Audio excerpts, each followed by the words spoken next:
Hello friends, welcome to this channel stock market info. तो चलिए friends, बहुत ही interesting video है आपके लिए। तो ये फ्रेंड्स वीडियो उनके लिए बहुत ही ज़्यादा बेनिफिशियल हो सकता है जो बिगिनर्स हैं मार्केट में। बेसिकली वो मार्केट में आए हैं, वो इंटरेस्टेड हैं, वो इन्वेस्ट करना चाहते हैं।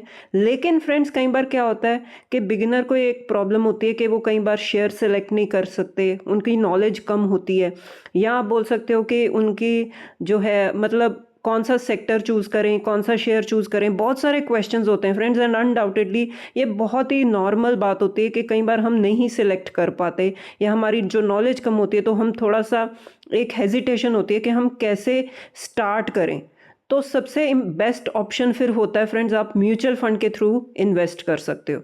अब फ्रेंड्स म्यूचुअल फंड में भी अगर आप आते हो तो इसमें भी फ्रेंड्स उतनी ही मेहनत करनी पड़ती है जितनी आपको एक शेयर सेलेक्ट करने में करनी पड़ती है। दोनों की जो बिगिनिंग है ना वो मतलब प्योरली डिफरेंट है, लेकिन हार्ड वर्क उतना ही करना पड़ता है जितना आपको एक शेयर सेलेक्ट करने में करना पड़ता है।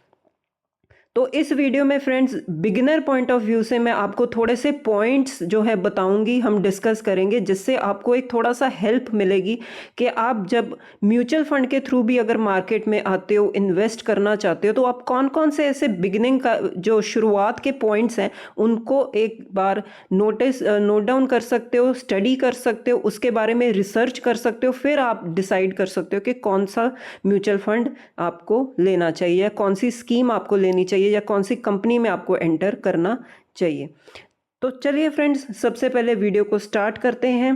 फर्स्ट पॉइंट फ्रेंड्स जो क्लियर होना चाहिए आपके माइंड में वो है आपके गोल्स।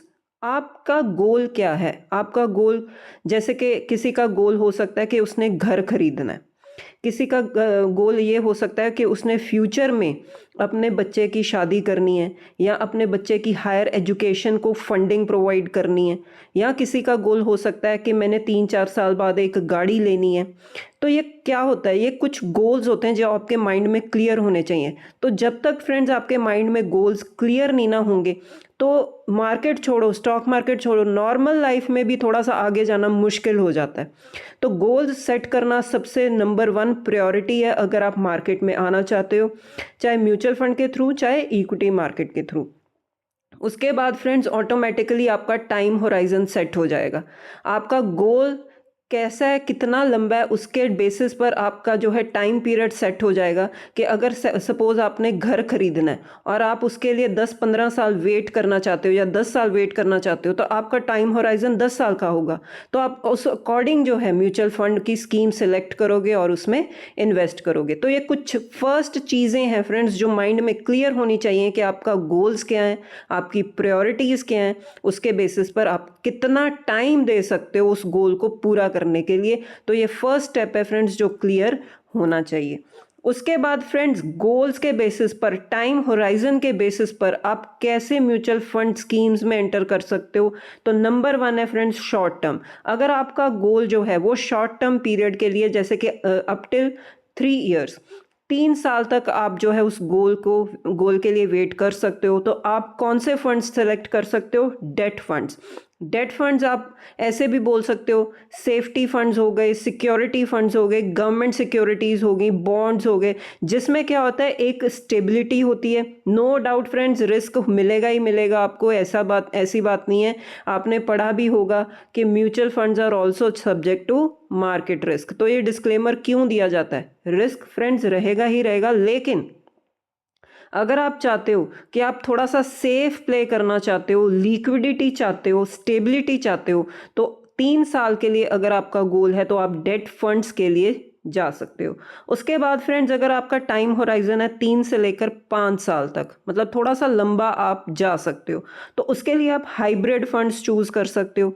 इसमें क्या होता है, मिक्स आपको मिलेगा, बैलेंस्ड मिक्स मिलेगा, जिसमें आपको डेट फंड्स भी मिलेंगे और इक्विटी फंड्स भी मिलेंगे। वो दोनों का एक कॉम्बिनेशन मिलेगा। हो सकता है इसमें डेट का प्रोपोर्शन ज़्यादा हो, इक्विटी का कम हो। तो हाइब्रिड फंड्स कौन से होते हैं? थोड़ी सी सेफ्टी भी आपको मिलेगी, साथ में आपको थोड़ा सा रिस्क इक्विटी फंड्स के थ्रू भी मिलेगा। तो एक बैलेंस्ड मिक्स अप्रोच आप लेकर चल सकते हो, जिसमें आपको ग्रोथ भी मिलेगी, सेफ्टी भी मिलेगी। उसके बाद है फ्रेंड्स लॉन्ग टर्म, मतलब आप 5 साल से ज़्यादा तक की जो है आपका गोल है, आप उतना आप जा सकते हो मार्केट में इन्वेस्ट कर सकते हो, जैसे कि 5 साल से ज़्यादा 10 साल लगा लो, 15 साल लगा लो। तो अगर आप लॉन्ग टर्म के लिए मार्केट में आना चाहते हो, आप इन्वेस्ट कर सकते हो, तो आप प्योरली फ्रेंड्स इक्विटी फंड्स में जा सकते हो, जिसमें रिस्क तो बहुत ही ज़्यादा होगा, लेकिन इसमें आपको कॉम्बिनेशंस मिलेंगे, आपको लार्ज कैप फंड्स मिलेंगे, फ्लेक्सी कैप फंड्स मिलेंगे। फ्लेक्सी कैप फंड्स कौन से होते हैं? जिसमें कॉम्बिनेशन होता है large cap, mid cap, small cap का। या आप mid cap themes, mid cap funds में जा सकते हो, या आप स्मॉल कैप फंड्स में भी जा सकते हो। तो ये फ्रेंड्स बेसिक्स होते हैं कि आप अपने टाइम होराइजन के बेसिस पर ना आप अपने फंड्स सिलेक्ट कर सकते हो। अब इसमें कोई भी कंफ्यूजन नहीं होनी चाहिए। सपोज आपका गोल है शॉर्ट टर्म के लिए और आप जा रहे हो इक्विटी फंड्स में, तो इक्विटी फंड्स में तो शॉर्ट टर्म में कुछ भी नहीं होगा। जैसे आप अब क्या देख रहे हो मार्केट में 2-2.5 साल हो गए, कहीं भी इंडेक्स गया ही नहीं है, मूव ही नहीं किया। तो जिसका गोल है शॉर्ट टर्म का और आ गया इक्विटी फंड्स में, तो बिल्कुल प्रॉब्लम हो जाएगी फ्रेंड्स, फिर आप एग्जिट ले लोगे लॉस में ही। तो ये आपका ना गोल, सबसे पहली इंपॉर्टेंट बात ही यही होती है, गोल क्लियर होगा ना, आप उसके बेसिस पर टाइम फिक्स कर सकते हो अपने गोल्स को पूरा करने के लिए। अब जैसे कि एमफी का डेटा निकल कर आता है, इस बार क्या है, स्मॉल कैप फंड में सबसे ज़्यादा इनफ्लो आया है, मिड कैप में उससे कम, लार्ज कैप में तो आउटफ्लो हुआ है इस बार। मतलब स्मॉल कैप कंपनीज ने अच्छा परफॉर्म किया, रिजल्ट्स अच्छे थे, उनकी बैलेंस शीट स्ट्रांग है, तो इसीलिए उसमें इनफ्लो ज़्यादा आ रहा है। ये टाइम टू टाइम फ्रेंड्स चीज़ें चेंज होती रहती हैं, ये कभी भी फिक्स रूल कभी भी मार्केट में फॉलो नहीं किया जाता। तो आप पहले अपना टाइम जो गोल्स क्लियर करो, फिर उसके बाद टाइम होराइजन। उसके बाद फ्रेंड्स सबसे इंपॉर्टेंट बात, रिस्क आप कितना ले सकते हो मार्केट में। अब सबके रिस्क जो एबिलिटी होती है वो डिफरेंट होती है, हर एक की सेम नहीं हो सकती। कई बार कुछ होते हैं कंजर्वेटिव इन्वेस्टर्स होते हैं, वो रिस्क ज़्यादा नहीं लेना चाहते। वो कई होते हैं एग्रेसिव होते हैं, वो ज़्यादा से ज़्यादा रिस्क ले सकते हैं मार्केट में, ज़्यादा से ज़्यादा टाइम डिवोट कर सकते हैं। तो रिस्क टॉलरेंस के बेसिस पर जो है आप अपना फंड्स जो है डिसाइड कर सकते हो। अगर आप लो रिस्क लेना चाहते हो तो आप सबसे पहला फर्स्ट ऑप्शन तो बेसिक यही है, एफडी कर लो। तो एफडी में तो रिस्क है ही नहीं है, फिक्स्ड रिटर्न्स आपको मिलेंगे। लेकिन अगर आप चाहते हो कि नहीं, फिर भी आप थोड़ा सा रिस्क ले सकते हो, तो लो रिस्क के लिए आप डेट फंड्स में जा सकते हो। जैसे कि डेट फंड्स हम डिस्कस कर चुके हैं, आपको सेफ्टी मिलेगी। अगर आप मॉडरेट रिस्क लेना चाहते हो, ना कम ना ज़्यादा, तो उसके लिए आप लार्ज कैप फंड्स चूज कर सकते हो। इसमें होती हैं लार्ज कैप कंपनीज जिसके पास्ट ट्रैक रिकॉर्ड बहुत ज़्यादा लंबा होता है। ये आपको ज़्यादा मतलब भागने वाली कंपनीज नहीं होंगी, ज़्यादा रिटर्न्स नहीं देंगी, लेकिन मॉडरेट टाइप ऑफ रिटर्न्स आपको दे देंगी, आपको एक कैपिटल सेफ्टी मिल जाती है। उसके बाद अगर आप हाई रिस्क लेना चाहते हो, ज़्यादा से ज़्यादा रिस्क आप ले सकते हो, तो मिड कैप और स्मॉल कैप फंड्स बेस्ट होते हैं उसके लिए, क्योंकि ये कंपनीज अगर भागती हैं तो बहुत ही ज़्यादा तेज़ भागती हैं, लेकिन इसमें लॉस होने के चांसेस भी बहुत ज़्यादा होते हैं, इसीलिए ये हाई रिस्क कैटेगरी में आती हैं। तो रिस्क टॉलरेंस के बेसिस पर भी आप जो है फंड सिलेक्ट कर सकते हो। अब इसमें होता क्या है, वो जो कंपनीज होते हैं, जो फंड हाउसेज होते हैं, वो एक डाइवर्सिफाइड पोर्टफोलियो तैयार करते हैं, जिसमें जो कुछ कंपनीज चलेंगी भी, कुछ कंपनीज नहीं भी चलेंगी, लेकिन आपको नेट जो है एक रिटर्न्स मिल जाते हैं।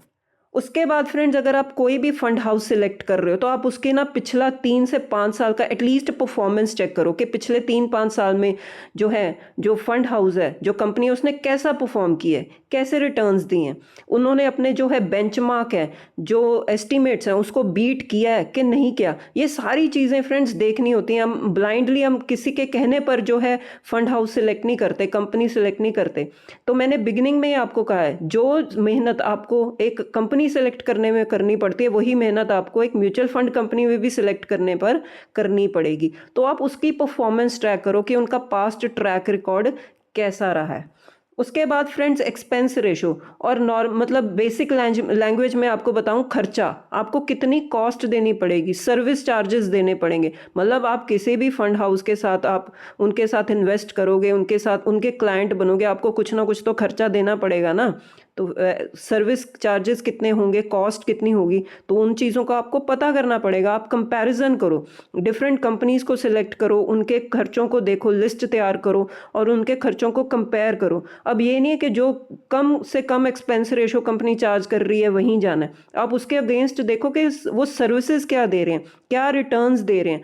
आपकी अगर कोई भी क्वेरीज हैं, उनको एड्रेस कर रहे हैं, नहीं कर रहे, ये चीज़ें आपको थोड़ी सी स्टडी करनी पड़ेंगी किसी भी कंपनी को अगर आप सिलेक्ट करते हो।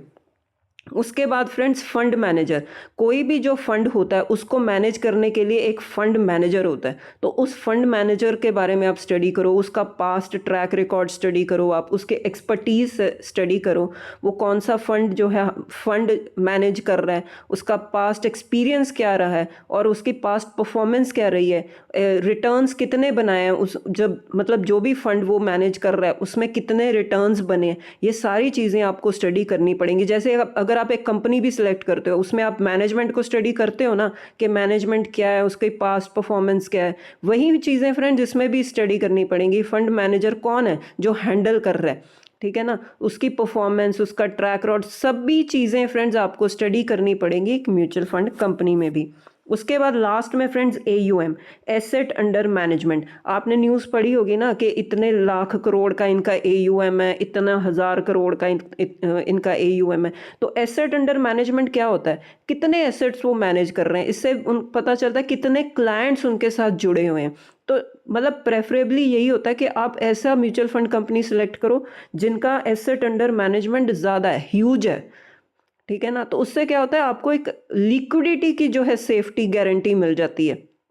मतलब जितना बड़ा फंड हाउस होगा, जितना बड़ा उनका AUM होगा, तो उतनी ज़्यादा उनकी जो है अच्छी रेपुटेशन, गुडविल होगी और लिक्विडिटी की जो है एक सेफ्टी मिल जाती है। तो ऐसे आप फंड हाउस सेलेक्ट कर सकते हो जिनका जो है AUM है, एसेट अंडर मैनेजमेंट है, कितना एसेट अंडर मैनेजमेंट वो होल्ड कर रहे हैं, ज़्यादा से ज़्यादा क्लाइंट्स उनके पास होंगे तो एक अच्छी जो है ग्रोथ आपको मिल सकती है। तो ये कुछ पॉइंट्स हैं फ्रेंड्स बेसिकली जो आप स्टडी कर सकते हो अगर आप किसी भी म्यूचुअल फंड के थ्रू इन्वेस्ट करना चाहो तो। इससे भी ज़्यादा हायर लेवल की जो है एडवांस्ड जो है इससे भी ज़्यादा हायर लेवल की स्टडी आप कर सकते हो म्यूचुअल फंड में भी, लेकिन ये बेसिक कुछ पॉइंट्स हैं जिसको आप नोट डाउन करके चल सकते हो अगर आप कोई भी जो है म्यूचुअल फंड कंपनी के थ्रू इन्वेस्ट करना चाहो तो अगेन फ्रेंड्स डिस्क्लेमर है, कोई भी रेकमेंडेशन वाला वीडियो नहीं है, जस्ट मैं आपको बता रही हूँ कि आपको मेहनत यहाँ पर भी उतनी ही करनी पड़ेगी। अगर आपको इक्विटी मार्केट में जाना है तो वहाँ पर भी, अगर आपको म्यूचुअल फंड के थ्रू जाना है यहाँ पर भी, तो हर वे में, हर फेज़ में आपको उतना ही हार्डवर्क डालना पड़ेगा अगर आप मार्केट में इन्वेस्ट करना चाहते हो तो ठीक है फ्रेंड्स, होपफुली आपको कुछ बेसिक लेवल का ये वीडियो है म्यूचुअल फंड के लिए तो आपको समझ में आया होगा। तो आप वीडियो को लाइक भी कर सकते हो, शेयर भी कर सकते हो।